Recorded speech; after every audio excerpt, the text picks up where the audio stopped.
Hello mga suki! Dahil hindi po tayo pwede tamarin for today's video, ay tayo po ay nagpaandar na ng damit. Habang nagluto na po ako dyan ng almusal dahil may pasok ang mga bata, ang kanilang maluto po ay by request. Ulam, burger at yung egg daw po ang gusto nilang ulamin ngayon, at si Felix naman po daw po ay ang chicken nuggets, all-time favorite. After po noon, hinatid na namin si Alexa at si Patricia sa kanilang school, ay sumama po ang nanay sa akin at pumunta po kami ng palengke.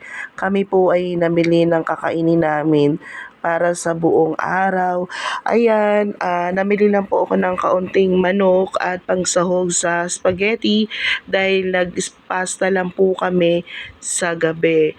Ayan naman po ang tanghalian dahil inuubo po ang lahat sa bahay. Kami po ay ulam lang po ng sinabawan na isda, sinigang na isda. At dahil hindi pa po pwedeng kumilos ang nanay, ako na lang po muna ang gumawa sa lahat at nagluto ng ulam na sinigang na isda. At nag-prepare na po ako dyan ng mga gulay, labanos, kangkong, okra, talong, tsaka po yung sigarilyas na namahan ko na rin pamparami ng gulay. Ayan, medyo hiwa-hiwa lang po ng kaunti at dahan-dahan lang dahil medyo matalas po ang aking kutsilyo. Ayan, marami naman po tayong magagawa ngayong araw dahil hindi ko naman po minamadali ang bawat kilos. Hinay-hinay lang kumbaga. At nakapagpaandar na ako ng damit sa umaga at nakapagsampay na. At nakapaglinis na rin ng bahay. Yan ang gawain pag may pasok. Pero pag Saturday, Sunday naman po, hinahayaan ko silang kumilos ng bahay para pinakapahinga ko naman po ang Sabado at Linggo kasi pag Sabado ay dialysis ni nanay at madaling araw uli kami umaalis dyan. Ayan. Nag-prepare na po ako dyan ng gulay.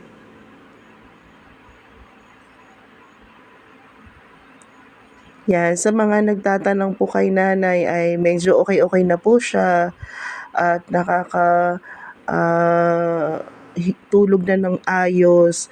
Kaya lang po, bukas po ay dialysis niya, ay kailangan niya pong masalina ng 2 bag ng dugo kasi po ay bumababa na po ang hemoglobin ng nanay ko.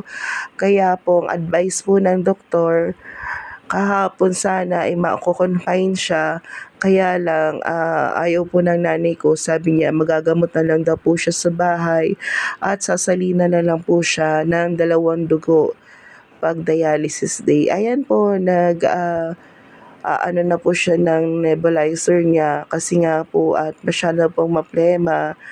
Ayan, sabi ko matutulog na dahil bukas ay dialysis na at maaga na naman kami gigising.